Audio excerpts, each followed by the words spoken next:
국내 최초 프리미엄 남성 활력제 막스그라.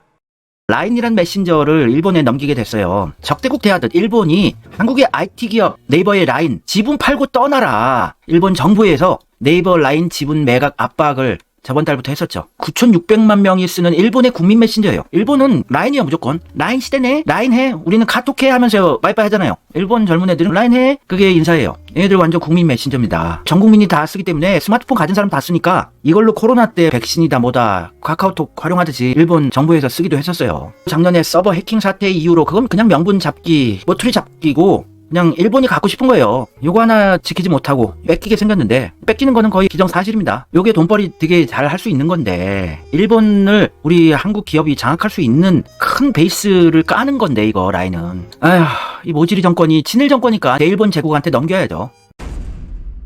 네이버 라인 야후 지분 매각 가능성 첫 인정. 모든 방안 협의 중이라는데 이거 협의해봤자고 그냥 쇼예요. 넘겨주는 건 이미 문재인 정권 때 결정이 된 겁니다. 이거는 문재인 정권이 재창출된 게 윤석열 정권 아닙니까? 문재인 형님이 이미 판 깔아놓은 거예요. 문재인이 친일파고 하는 꼬라지를 보면 역사도 친일 역사에 1조 넘는 국가 예산을 쏟아부으고 민족 정신, 애민 정신, 자국 최우선주의, 국익 우선 이런 거 없는였어요. 문재인은 그냥 성군으로 외교 잘한다고 띄어만 줬지 외교로 무슨 성과를 이뤘습니까? 솔직히 얘기해서. 외교에 국격 올린 게 그게 뭐 상관이 있어요? 실제로 뭘 얻어냈냐고요. 그래서 네이버에서 라인 야후 사태 첫 공식 입장문을 내놨고 지분 매각되는 건 기정사실로 봅니다. 몇 년 동안 빌드업한 건데 문재인 때부터. 윤석열 정권은 별 대응 안 해요. 대통령실 일본 라인 야후 압박에 네이버 지원이 최우선입니다. 네이버 지원이 무슨 우선이에요. 국가 차원에서 장난치냐. 우리 기업을 왜 니네들이 먹으려고 그래 날로. 당연히 이건 투쟁하고 싸워야 될 일인데 대한민국 대통령이라면. 그냥 네이버를 지원하겠대요. 그러니까 이미 문재인 정권 때 합의가 이루어졌고 물밑 작업은 이미 다 차곡차곡 진행돼서 라인의 경영진들은 다 일본인들로 교체가 됐고 이미 지금 쇼하고 있는 거예요. 언론에다가. 네이버도 적폐랑 한 몸이니까 이거 일본한테 넘기고 우리가 세금으로 너네들 돈 잘 벌 수 있게 국가 차원에서 다른 걸로 도와줄게. 이렇게 딜치고 있겠죠. 과기부에서도 라인 사태 네이버의 의사를 존중하겠대요.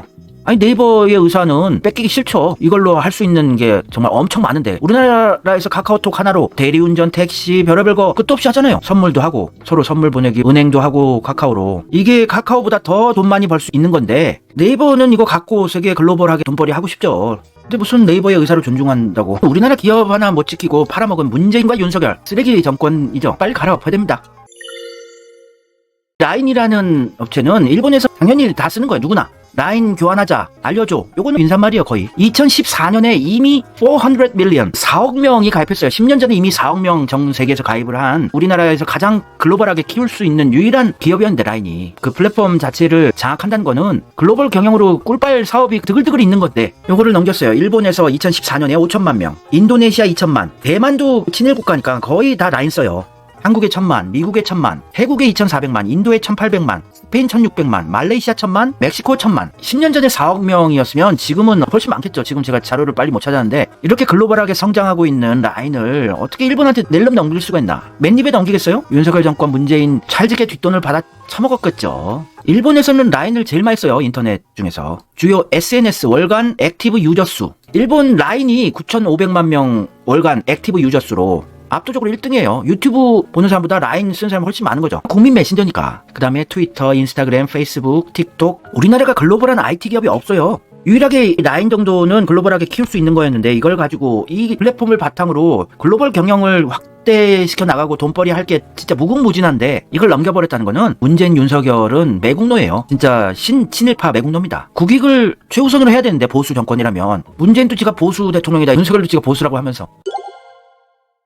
근데 이게 언제 라인을 일본 야후한테 넘기는 게 결정이 되었나? 요때예요. 2019년 7월 5일 소프트뱅크의 손정희 회장이 한국에 찾아와서 문재인하고 첫째도 둘째도 셋째도 AI 인공지능에 투자하시라. 김대중 때도 브로드밴드 초고속 인터넷 까시라고 조언을 해서 김대중이 손정희 회장의 조언대로 전국에 초고속 인터넷을 깔고 벤처기업 열풍 불고 IT 산업을 시작을 하고 이러면서 10년 20년 먹거리를 기반을 쌓던 게 김대중이고, 근데 문재인은 손정희의 인공지능 조언을 제대로 듣지도 않고 인공지능 AI 지금 기술력 많이 딸립니다. 중국, 미국은 물론이고 인도한테도 이제 밀려요. 그냥 손정희한테 라인 파는 거 계약만 한 걸로 보여집니다. 그러면서 뒷돈 받지 않았나 의심이 돼요. 손정희는 일본 국적이니까. 또 자기 회사 돈 잘 벌게 해야 되니까. 이거는 손정희를 욕할 거 아닙니다. 문재인, 윤석열, 우리나라의 국부 IT 기업을 팔아버리는 그런 짓을 한 문재인, 윤석열을 까야죠. 문재인이 딱 손정희가 한국 왔을 2019년에 라인 야후재팬한테 넘기는 거 이미 합의를 봤어요. 그래서 몇 년간 빌드업을 쫙 해서 발표만 확실하게 한 걸로 보시면 돼요. 그냥 건수 잡기, 명분 찾기만 하다가 이제 발표가 된 꼴입니다.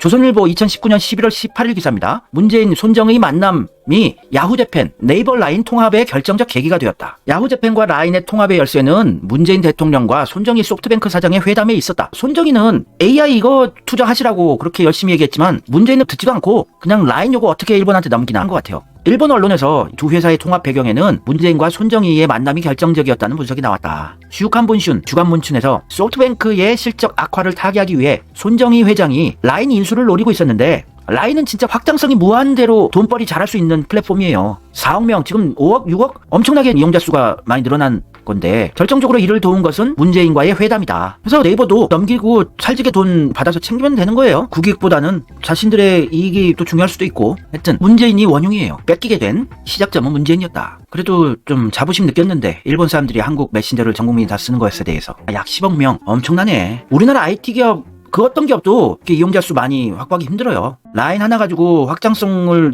계속 늘려가면서 큰 비즈니스 모델로 카카오톡 국내에서 돈 버는 것처럼 키워나갈 수 있었는데 네이버랑 카카오톡, 라인 다 한패들이거든요. 다 한패들인데 문재인 임기 때 또 카카오톡이 무진장 성장을 했죠. 카카오그룹 2021년 블라인드의 한 글인데 카카오는 왜 문어발식 확장을 정부에서 용인할까? 대기업들은 공정윤이 뭐니 해서 다 옥죄는데 카카오는 플랫폼이라는 명목 아래 모든 게 용서되는가? 카카오뱅크, 카카오 택시, 카카오 엔터, 카카오 대리운전, 카카오 배달, 카카오 미용실 끝도 없네? 진짜 문재인 친정부 기업이라서 밀어주는 걸까? 정권 교체되면 주가 나락가려나? 고민이 필요한 시점인데 카카오그룹 무진장 성장했죠. 문재인 임기 때 성장한 기업들, 건설회사들, 호방건설, 중흥건설, 우미건설, SM그룹 얘들 다 대기업 됐고 꿀 빨았고 카카오그룹도 엄청 성장했단 말입니다. 그리고 대한민국 역사상 최초로 재벌에게 은행을 넘긴 게 문재인이었어요. 카카오는 왜 이렇게 사랑했나? 2019년 7월 24일 금융위원회가 카카오은행의 대주주로 카카오가 되는 걸 승인해주고 대선 공약을 파기하고 문재인이 붉은 깃발법을 운유하며 인터넷 전문 은행에 대한 은산분리 완화를 천명한 지 1년 만에. 그래서 문재인은 우리나라 역사에서 재벌에게 은행을 넘긴 최초의 대통령이 됐죠. 카카오는 재벌이에요. 재벌의 공식 명칭이 상호 출자 제한 기업 집단이거든요.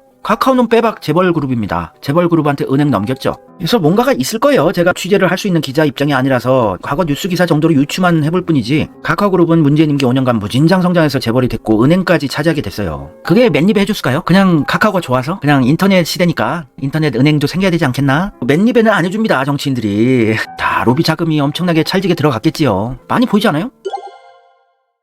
카카오그룹의 김범수 의장이 전남 담양 출신이에요. 호남 출신이구나. 호남 출신의 서울대 나왔으면은 이낙연? 이낙연 쪽하고 좀 관련이 있지 않을까 싶은 거예요. 호남 출신의 서울대 나왔으면은 이낙연 쪽하고 연출되려면 될 수 있죠. 김범수, 김건희 그것도 있고 하여튼 그래서 이낙연과 김범수 카카오그룹이 무슨 관련이 있나 보면은 의심인데 이낙연이 당대표 할 때 2021년에 카카오 김범수를 언급하면서 이익 공유 가능하다고 했어요. 그래서 김범수 의장이 재산의 절반을 사회에 기부하겠다고 선언하고 또 이낙연도 이거 신선한 충격이라면서 이익 공유를 희망. 나도 좀 떼줘 이런 건가? 이익을 공유하자? 뭔가 의심스러운 발언을 했어요. 이낙연 민주당 대표가. 카카오 김범수를 띄워주고 칭찬을 해줬단 말입니다. 같은 호남 출신의 서울대 학교 후배고 뭔가 카카오 그룹이 문재인 임기 때 엄청 성장하는 그 배후에는 이낙연과 같은 친문계 호남 정치인들이 있지 않나 그냥 의심을 좀 해보는 거예요. 의심을 해볼 수 있는 거잖아요. 또 이런 기사도 있었는데 경찰이 이낙연 캠프에서 댓글을 조작한 의혹이 있다면서 카카오를 압수수색한 적이 있어요. 카카오 그룹에서 이낙연 캠프를 도와줬다는 이런 정황이 있어서 압수수색을 경찰이 했는데 이낙연과 카카오 그룹 김범수가 한패가 아닌가 그러면서 다음이다 네이버다 이재명한테 불리한 기사들 강단에 올리고 이런 짓들 하지 않았나. 왜냐면 다음 카카오 그룹이니까 다음도 가지고 있고 네이버도 다 연결되어 있고 서로 문재인 정권에 충성했던 게 카카오 그룹 김범수라고 의심이 가고 충성을 하면서 임기 5년간 카카오 그룹은 대기업 재벌이 되면서 기업을 확장시키고 찰지게 벌어먹었다. 그렇게 의심이 갑니다. 저는 라인 사태의 주범 나라를 팔아먹은 짓과 유사한 거죠. 라인을 일본에게 넘기는 짓을 한 게 문재인 때다. 손정희가 한국 왔을 때. 그리고 카카오 그룹 키워주기 문재인 임기 5년간 그 배후에는 호남 친문 정치인들 이낙연 같은 일이 끼어있을 가능성이 매우 높다. 그게 제 결론이에요. 근데 카카오도 지금 잘 안 나가죠. 카카오그룹도 잘 못 나가고 있어요. 문재인과 이낙연 쪽에 줄 섰던 중흥건설이나 이런 건설업체들도 잘 안 나가고 SBS 건설사들 잘 안 나가요. 그리고 카카오가 역대급 적자를 기록하고 주가도 안 좋고, 그래서 문재인 시대가 끝났고 이제 점점 문재인하고 같이 떼돈을 벌고 권력을 누렸던 세력들이 점점 약화되는 것은 아닌가 기대를 해보는 거예요.